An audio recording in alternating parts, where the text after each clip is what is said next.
This was the last thing my dead cousin wrote. I'm scared. My cousin Gabriella died last month, and yesterday I went to her old place to help clean it up. While I was in her room, the computer turned on, and in it was a document. I'm copy and pasting it here. Tell me what y'all think. This stuff is haunting me, mainly because my cousin was found stabbed and half-eaten at the front door of her house. It all started one afternoon. I was 7 years old and just living my best life. I was happy. I had friends and great parents. I was just playing in my bedroom like a normal kid when I left for a minute to get a snack. But when I came back, something had changed. My favorite doll had the word "help" scrawled on her arm.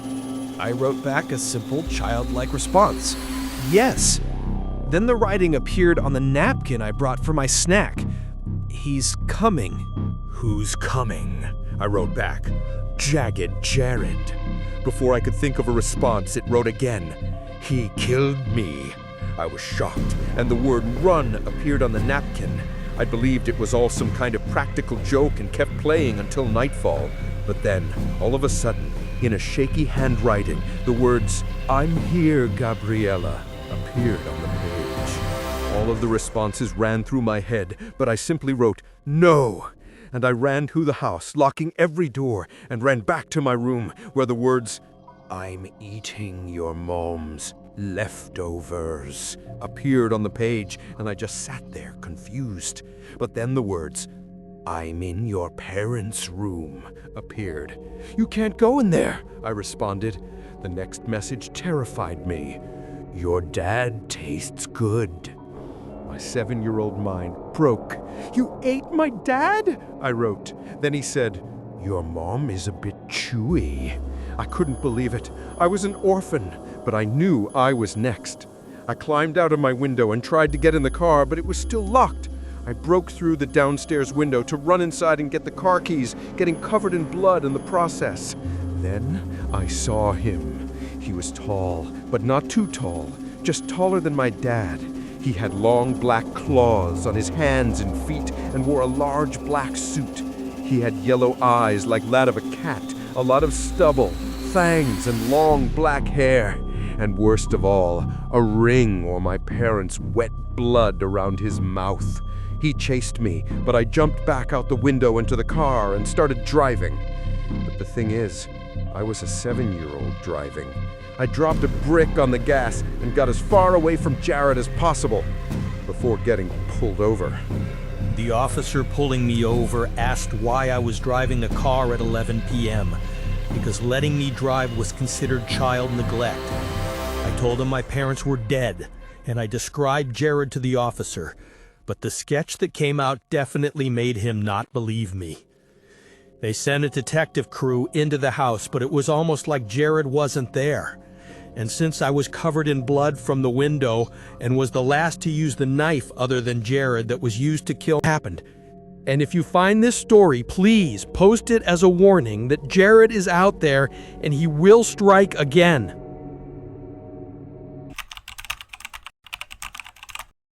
How old must he be now? 8, 9? I stared at my neighbor, unsure what she was asking.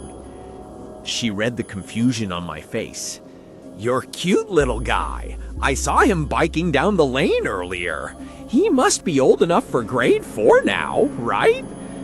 Mrs. Babbage was a bit on the older side, but I never thought she had shown signs of dementia. Not until now. Returned to watering her flowers. It was an odd, slightly sad moment. I wondered if her husband had seen glimmers of this too. I could only hope that this was a momentary blip and not the sign of anything Alzheimer's related. I took the rest of my groceries out of my car and entered home. I had a long day of teaching and I just wanted to sit back, unwind, and watch something light on TV. But as soon as I took off my first shoe, I smelled it. Something burning on the stove. something burning with lots of cheese on it. The hell? I dashed over to the kitchen and almost fell down. Partially because I was wearing only one shoe, but also because there was a scrawny little boy frying Kraft dinner. I let out a half scream, but very quickly I composed myself into the same assertive adult who taught at a university. What? Excuse me, who are you? What are you doing here? The boy's blonde, willow-like hair whipped around his face as he looked at me with equal surprise. Papa, what do you mean? I'm here. I'm here. He was a scared, confused child, and I couldn't quite place the bizarre inflection of his words. Do you want some KD, Papa? Have some. Have some. Is that a Russian accent? It took me a second to realize he was wearing an oversized shirt that looked just like mine. Was he wearing my clothes? I held out my palms like I would at a lecture, my standard "everyone settle down" gesture, and cleared my throat. I'm sorry, I don't know who you are or what this is. The boy widened his eyes, still frightened by my intensity. He stirred the food with a wooden spoon. It's KD, Papa, your favorite, chili cheese kind. Don't you remember? His name was Dmitri, and he claimed to be my son.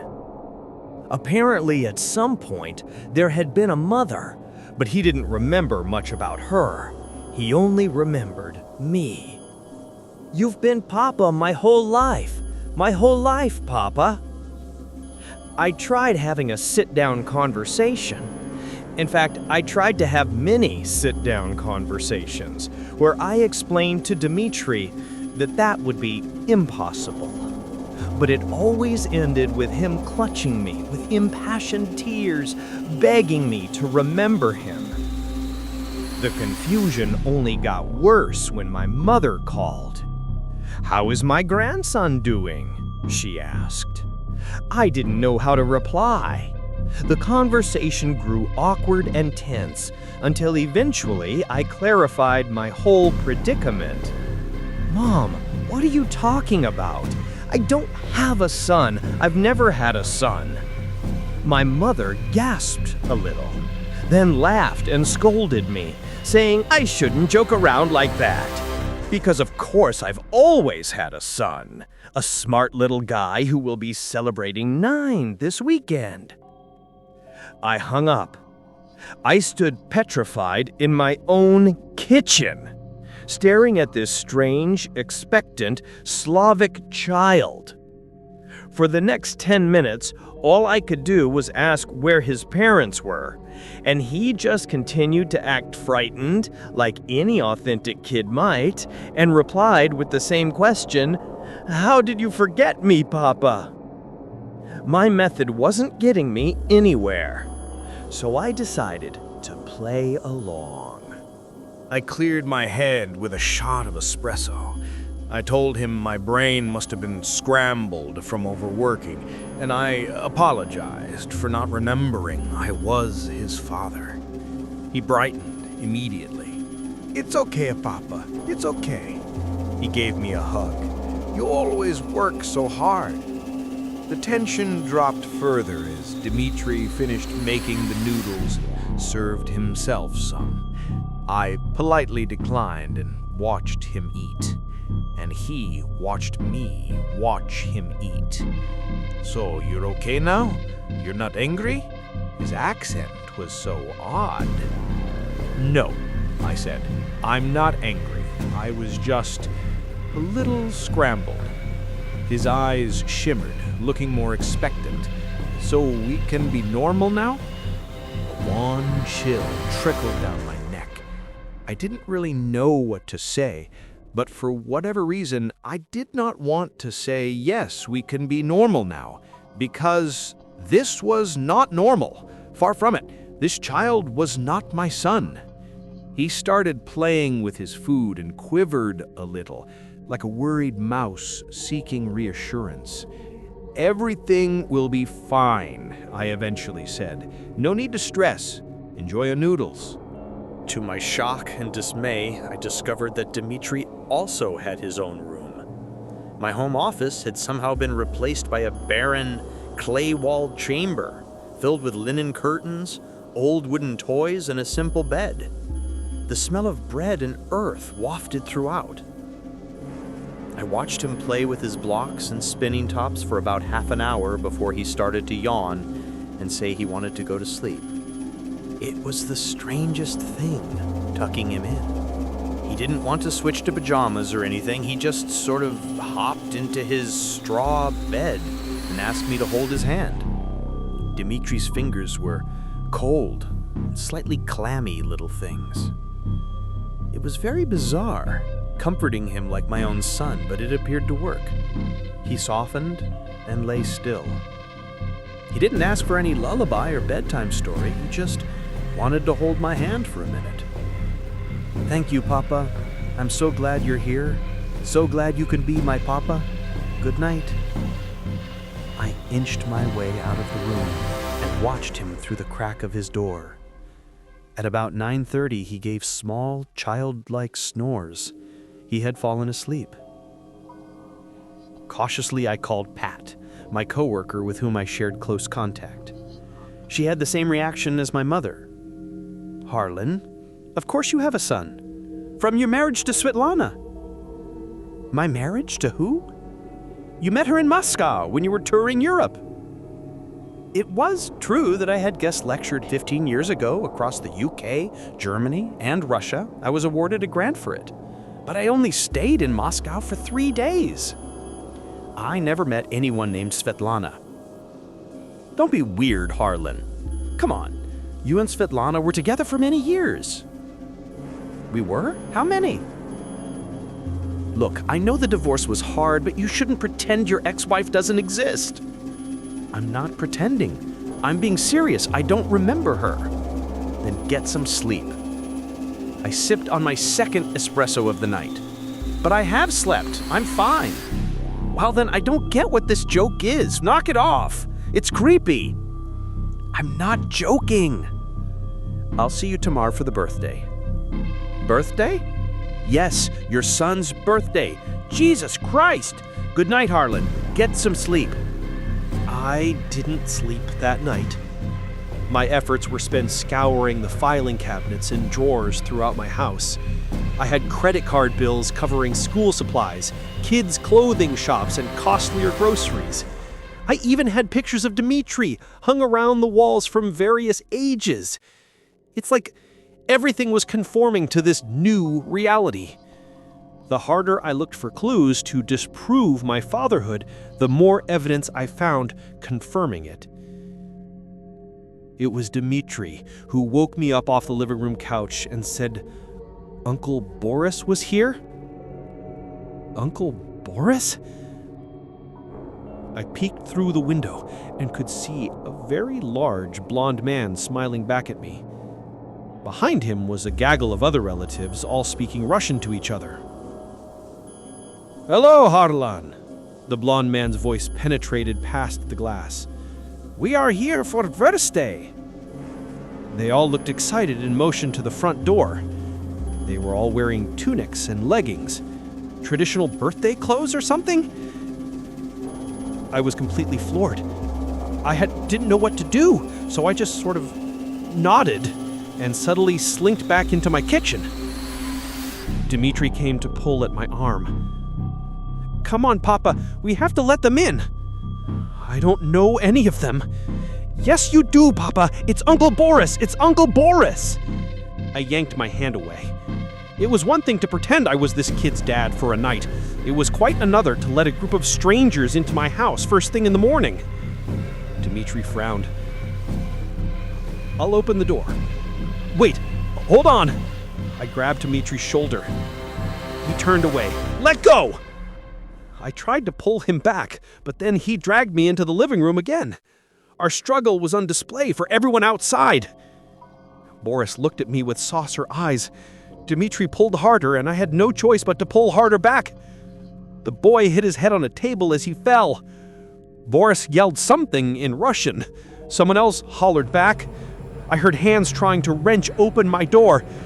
"Dmitri, stop," I said. "Let's just take a minute to... You're hurting me, Papa, oi!" My front door unlocked. Footsteps barreled inside. I let go of my son and watched 3 large Slavic men enter my house with stern expressions. Dmitri hid behind them. "Is everything okay?" Boris peered down at me through his tangle of blonde hair. "Yes. Sorry," I said, struggling to find words. "I'm just very confused." "Confused? Why were you hitting Dmitri?" The little boy pulled on his uncle's arm and whispered something into his ear. Boris's expression furrowed.